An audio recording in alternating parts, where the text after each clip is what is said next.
بسم اللہ الرحمن الرحیم حامدا و مصلیٰ اما بعد۔ عزیز طلباء کرام، ہم نے المختصر للقدوری کے گزشتہ سبق میں کتاب البیوع کا تعارف اور ابتدائی چند مسائل پر گفتگو کی۔ آج کے سبق میں کتاب البیوع کے اگلے چند مسائل پر بات ہوگی۔ آغاز کرتے ہیں۔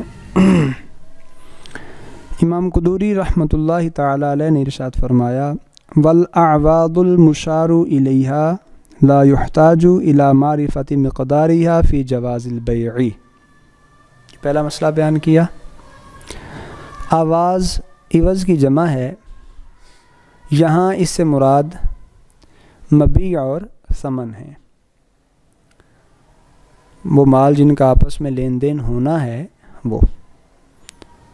مشار الیہا مطلب ان کی طرف ہم اشارہ کر سکتے ہیں، جیسے یہ کتاب ہمارے سامنے پڑی ہے اور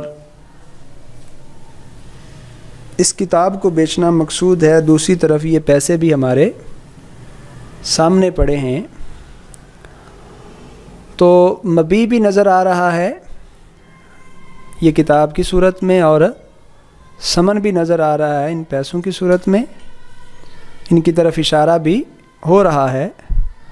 تو اب یہ ثمن کتنے ہیں اور مبیع کی مقدار کیا ہے، بیع کے جائز ہونے کے لیے اس کی معرفت ضروری نہیں ہے۔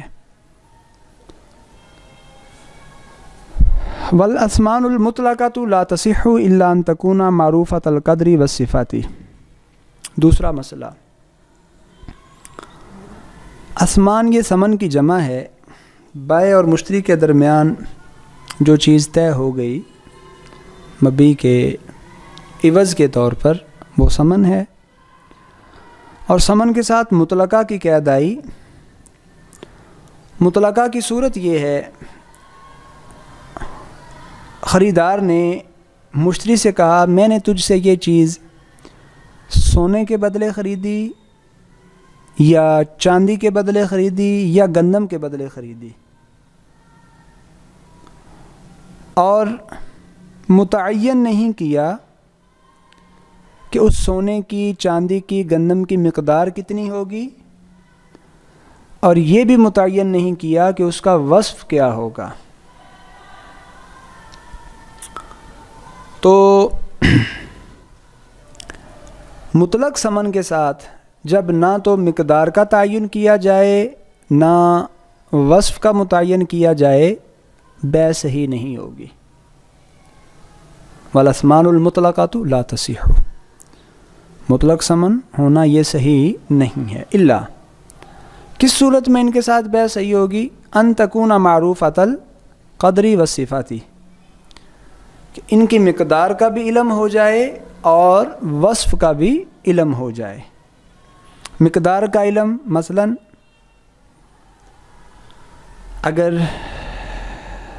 سونے کے سکوں کے بدلے خریدی تو مقدار بیان کر دے جی 20 دینار، چاندی کے سکوں کے بدلے 100 درہم، اور صفت کیا ہوگی؟ اس علاقے میں اس دور کے اندر مختلف علاقوں کے سکے رائج ہوتے تھے، جیسے کہ بخارا ہے، سمرقند وغیرہ ہے، اور پھر ان میں جید اور ردی جو ہے عمدہ ہونا، گھٹیا ہونا، یہ اوصاف بھی ہوتے تھے ملاوٹ کے لحاظ سے۔ تو اس وصف کا بھی بیان کر دیا جائے کہ بخارا کے جو جید ثمن ہیں دراہم کی صورت میں یا دنانیر کی صورت میں وہ مراد ہیں، تو اب بیع صحیح ہو جائے گی۔ اگلا مسئلہ، وَيَجُوزُ الْبَيْعُ بِثَمَنٍ حَالٍ وَمُؤَجَّلٍ إِذَا كَانَ الْأَجَلُ مَعْلُومًا۔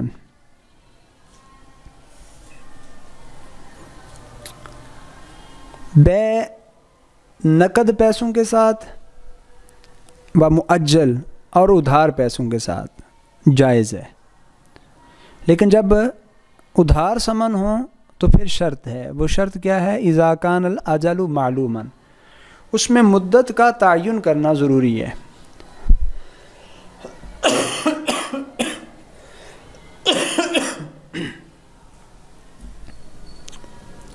مدت کا تعین کرنا ضروری ہے کہ 1 ماہ بعد پیسے دوں گا، 10 دن بعد، 20 دن بعد، مدت کا تعین ہو جائے تو اس صورت میں ادھار ثمن کے ساتھ بھی بیع ہو سکتی ہے۔ اس سے اگلا مسئلہ ارشاد فرمایا وَمَنْ أَطْلَقَ الثَّمَنَ فِي الْبَيْعِ كَانَ عَلَى غَالِبِ نَقْدِ الْبَلَدِ فَإِنْ كَانَتِ النُّقُودُ مُخْتَلِفَةً فَالْبَيْعُ فَاسِدٌ إِلَّا أَنْ يُبَيَّنَ أَحَدُهَا۔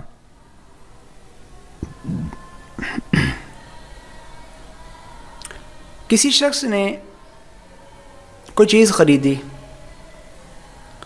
اور جب چیز خریدی تو اس میں جو ثمن تھے ثمن کو مطلق رکھا، نہ تو شہر کا تعین کیا اور نہ ثمن کے وصف کا تعین کیا، مقدار بیان کر دی، لیکن کس شہر کے ثمن ہوں گے اور ان کا وصف کیا ہوگا، یعنی بخارا کے ہوں گے یا سمرقند کے ہوں گے، جید ہوں گے یا ردی ہوں گے، یہ بیان نہیں کیا۔ تو بیع کے اندر ثمن کو مطلق رکھا۔ اب بیع کس صورت میں منعقد ہوگی، صحیح ہوگی، یہاں ثمن سے کون سے ثمن مراد لیے جائیں گے؟ تو کان علی غالب نقد البلد،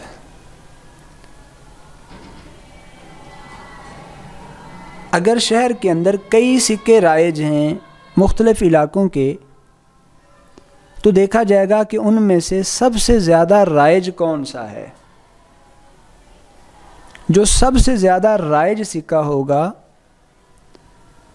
خود بخود ہی مطلق ثمن رکھنے کی صورت میں وہ مراد لے لیا جائے گا کہ عرف یہی ہے۔ اب عرف کا اعتبار کرتے ہوئے جو شہر کے اندر سب سے زیادہ رائج سکہ ہے تو اس رائج سکے کو یہاں مراد لے لیا جائے گا۔ فَإِنْ كَانَتِ النُّقُودُ مُخْتَلِفَةً، لیکن اس میں پھر ایک شک نکلتی ہے، وہ یہ ہے کہ شہر میں جو رائج سکے ہیں ان میں سے کوئی بھی ایسا نہیں جو باقی پر غالب ہو، بلکہ مختلف سکے چلتے ہیں اور ساروں کا ہی چلن ایک جیسا ہے۔ اب صورتحال مشکل ہو جائے گی۔ اب بیع کا کیا حکم ہوگا؟ تو فرمایا کہ اگر شہر کے اندر جو رائج سکے ہیں، نقدی ہے، وہ مختلف ہے تو پھر بیع فاسد ہو جائے گی۔ کس صورت میں؟ کہ جب ثمن کو مطلق رکھا، نہ شہر کا بیان کیا نہ وصف کا بیان کیا، دونوں صورت میں۔ الا اگر اس دوسری صورت کے اندر ہم بیع کو جائز قرار دینا چاہتے ہیں، جواز کی صورت تلاش کرنا چاہتے ہیں، تو وہ کیسے ہوگی؟ کہا الا یبین احدها، ہاں وہ جو مختلف سکے رائج ہیں اگر ان میں سے کسی ایک کو واضح کر دیا جائے، بیان کر دیا جائے کہ سمرقند کے جید سکے مراد ہیں، تو اب وہ فساد ختم ہو جائے گا، بیع درست ہو جائے گی۔ وَيَجُوزُ بَيْعُ الطَّعَامِ وَالْحُبُوبِ كُلِّهَا مُقَايَلَةً وَمُجَازَفَةً وَبِإِنَاءٍ بِعَيْنِهِ لَا يُعْرَفُ مِقْدَارُهُ أَوْ بِوَزْنِ حَجَرٍ بِعَيْنِهِ لَا يُعْرَفُ مِقْدَارُهُ۔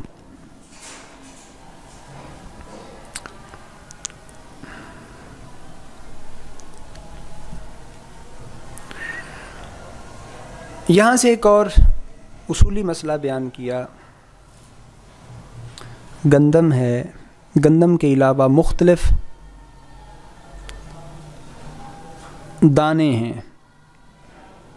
چاہے وہ دانے جو کے ہوں، وہ دانے لوبیے کے ہوں، وہ دال کے ہوں یا کسی اور جنس کے۔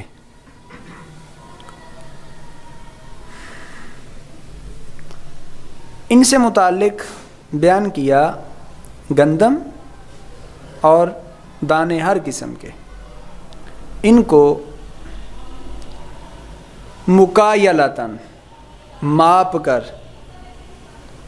ایک پیمانہ ہے، جیسے ہمارے ہاں دیہاتوں میں پہلے دور کے اندر وہ 3-4 مختلف قسم کے پیمانے چلتے تھے. ایک چھوٹا جسے پنجابی میں پڑوپی کہتے تھے، ایک اس سے بڑا جسے ٹوپا کہتے تھے، اور بڑا جسے پیپا کہتے تھے. یہ پیمانے رائج تھے ماپنے کے لیے. تو ماپ کر ان چیزوں کو بیچنا، و مجازفتاً اندازے سے بیچنا، ایک صورت ہے ان کو ماپ کر، کہ جیسے یہ گلاس ہے، اس گلاس کے اندر گلاس بھر گندم 10 روپے کی ہوگی. اب اس کا وزن کتنا ہے یہ معلوم نہیں ہے، اتنا ہے کہ یہ پیمانہ ہمارے سامنے آ چکا کہ اس کے اندر جتنی گندم بھری جائے گی اس کی قیمت کتنی ہوگی؟ 10 روپے. یا اس میں دیگر ہر قسم کے دانے، لوبیے کے دانے، چنوں کے دانے، دال وغیرہ، وہ کتنے کی ہوگی؟ 20 روپے کی. تو ہمارے سامنے وہ پیمانہ آ چکا ہے، اس پیمانے کی قیمت بھی آ چکی. تو یہ کیا ہو جائے گا؟ جائز ہے. اچھا، اس میں اندازے میں ہمارے پاس کوئی پیمانہ تو نہیں ہے، تو یہ انسان جو ہے نا اپنے ہاتھ کے ساتھ ہی، کہ دونوں ہاتھوں کے اندر بھر کر جتنی گندم آ جائے گی وہ 10 روپے کی ہوگی، تو یہ بھی جائز ہے. تیسری صورت ہے بِإِنَاءٍ بِعَيْنِهِ لَا يُعْرَفُ مِقْدَارُهُ، مخصوص برتن لے لیا جائے اور اس برتن کی مقدار کا پتہ نہیں ہے. جیسے ابھی میں نے گلاس کی مثال دی، اس کو مکایلہ کی مثال میں ایک کیل والا جو خاص پیمانہ ہے جن کا میں نے ذکر کیا، پڑوپی ہے، ٹوپا ہے، پیپا وغیرہ، یہ پنجابی کے اندر، ہمارے عرف میں، ہمارے دیہاتوں کے اندر یہ پیمانے چلتے تھے.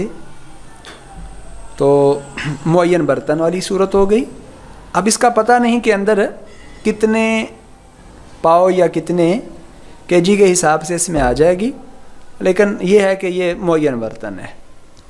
او بوزن حجر بعینہ لا یعرف مقدارہ، یا ہمارے پاس ایک معین پتھر آ جاتا ہے کہ اس پتھر کے ساتھ تول کر گندم اور مختلف قسم کے اناج جو ہیں ان کو بیچا جائے گا. تو اس پتھر کے وزن کے برابر گندم جو ہوگی وہ ہوگی 100 روپے کی. تو یہ چاروں صورتیں جائز ہیں، ماپ کر، اندازے سے، معین برتن سے جس کی مقدار کا پتہ نہیں ہے، اور معین پتھر کے وزن کے برابر جس کی مقدار کا پتہ نہیں ہے. چاروں صورتیں جائز ہیں.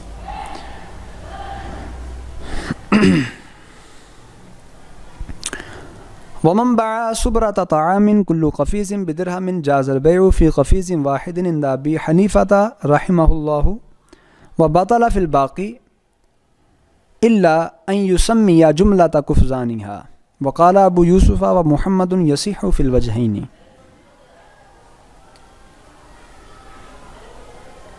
یہ ایک اختلافی مسئلہ بیان کیا جس میں امام اعظم ابو حنیفہ، امام ابو یوسف اور امام محمد رحمۃ اللہ تعالی علیہم آپ کا اختلاف ہے.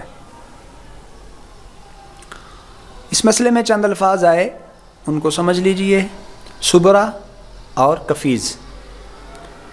صبرہ کہتے ہیں ایک بہت بڑا ڈھیر جس کے اندر موجود اناج کی مقدار کا پتہ نہ ہو،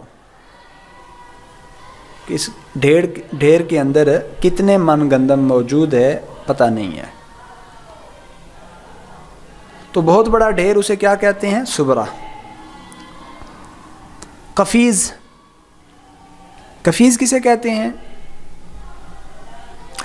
بعض فقہا نے کہا کہ کفیز کی مقدار کا بھی پتہ نہیں ہوتا، لیکن یہ صبرہ سے چھوٹا ہوتا ہے. البتہ بعض فقہا نے اس کی مقدار بیان کی ہے. کفیز ایک پیمانہ ہی ہے جس کے اندر 12 سا آ جاتے ہیں. کتنے سا؟ 12 سا. سا بھی عربی کا ایک پیمانہ ہے. تو 12 سا کا یہ ایک پیمانہ ہوتا ہے جسے قفیز کہتے ہیں. اب ہوا کیا کہ ایک شخص نے گندم کا ایک بہت بڑا ڈھیر تھا جسے بیچا. بولی کیا لگائی؟ بولی یہ لگائی کہ کل قفیز بدرہم، اس کا ہر قفیز جو کہ 12 سا کا ہے 1 درہم کا ہے. اب کیا بیع جائز ہوگی یا نہیں؟ ہوگی تو کتنے میں، نہیں ہوگی تو کتنے میں؟ امام اعظم ابو حنیفہ رحمۃ اللہ تعالی علیہ فرماتے ہیں یہاں صرف 1 قفیز میں بیع جائز ہوگی. وباطل فی الباقی، 1 قفیز نکال کے جو باقی بچا ہے اس میں بیع باطل ہوگی. الا اگر باقی کے اندر بھی بیع کو جائز قرار دینا ہے تو اس میں ضروری یہ ہے کہ ان یسمی جملہ قفزانھا، بائع جو ہے بتائے کہ اس میں ٹوٹل کتنے قفیز ہیں. اب اگر وہ بتا دیتا ہے جی یہ ٹوٹل 12 قفیز ہیں تو پورے ڈھیر کے اندر ہی بیع جائز ہو جائے گی. ورنہ امام صاحب کے نزدیک اگر سارے کا پتہ نہیں چلتا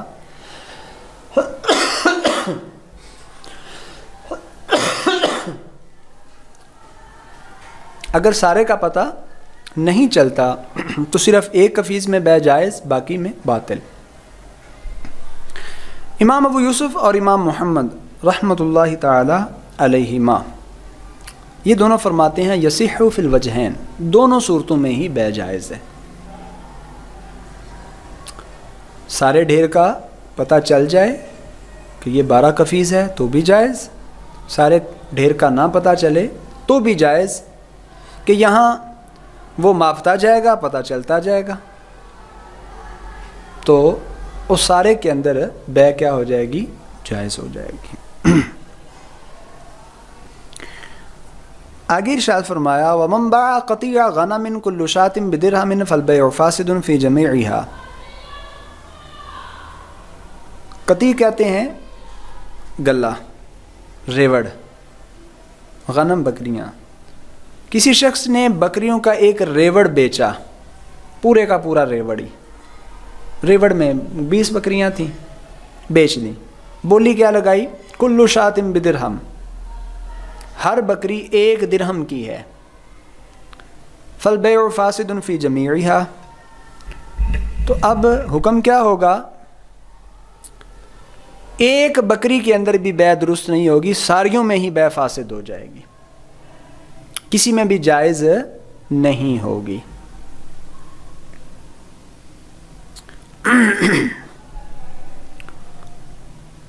وجہ کیا ہے؟ اوپر گندم کے ڈھیر کی بات ہوئی تو وہاں امام صاحب نے فرمایا تھا کہ ایک ڈھیر میں سے اگر 1 قفیز کا تعین کر لیا جائے اس میں تو جائز، باقی میں باطل جب تک سارے کا نہ بتا دے. یہاں 1 میں بھی جائز نہیں ہے. اس کی وجہ کیا ہے؟ اس کی وجہ یہ ہے کہ بکریاں اور قفیز دونوں مختلف چیزیں ہیں.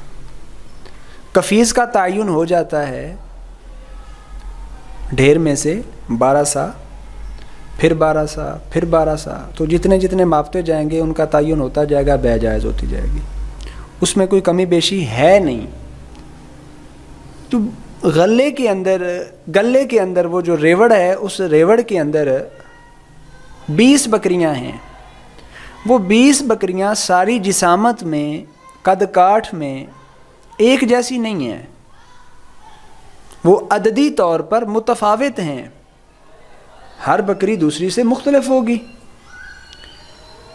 اب جب ہر بکری مختلف ہوگی، بولی میں وہ کلو شاۃ بدرہم کہہ رہا ہے، ہر بکری کی قیمت 1 درہم.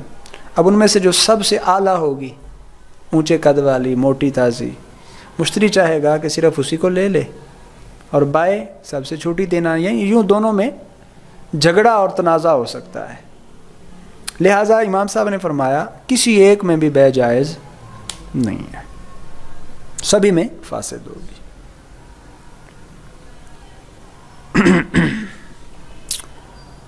وَكَذَلِكَ مَنْ بَاعَ ثَوْبًا مُزَارَعَةً كُلُّ زِرَاعٍ بِدِرْهَمٍ وَلَمْ يُسَمِّ جُمْلَةَ الزُّرَعَانِ۔ کذالک، یہی حکم ہوگا، کون سا؟ یعنی بیع فاسد ہوگی۔ کس مسئلے میں؟ جو ابھی بیان ہوا۔ ایک شخص نے ایک کپڑا بیچا مزارعتاً، کہ گز کے ذریعے دونوں بائع اور مشتری اس کو باہم ماپ لیں گے، اور بولی میں کیا کہا؟ کل ذراع بدرہم، ہر گز 1 درہم کا ہے، ہر گز 1 درہم کا ہے۔ ولم یسمی جملۃ الزرعان، اور ٹوٹل کتنے گز ہے وہ نہیں بتایا۔ تو اس میں بھی امام صاحب کی طرف سے کیا بات آئی؟ وَكَذَلِكَ، کہ اس کا حکم بھی وہی ہے جو پہلے مسئلے کا ہے، کہ اس میں بھی بیع فاسد ہوگی۔ اچھا، ان دونوں مسئلوں کے اندر امام ابو یوسف اور امام محمد رحمۃ اللہ تعالی علیہما جب دونوں اکٹھے آئیں تو انہیں صاحبین کے لقب سے تعبیر کیا جاتا ہے۔ تو صاحبین رحمۃ اللہ تعالی علیہما، ان کا موقف ان دونوں مسئلوں میں یہ ہے کہ یہاں دونوں صورتوں کے اندر بیع جائز ہے، بکریوں کے ریوڑ میں بھی اور وہ کپڑا جس کو گز کی صورت میں ماپ کر دیا جاتا ہے اس میں بھی۔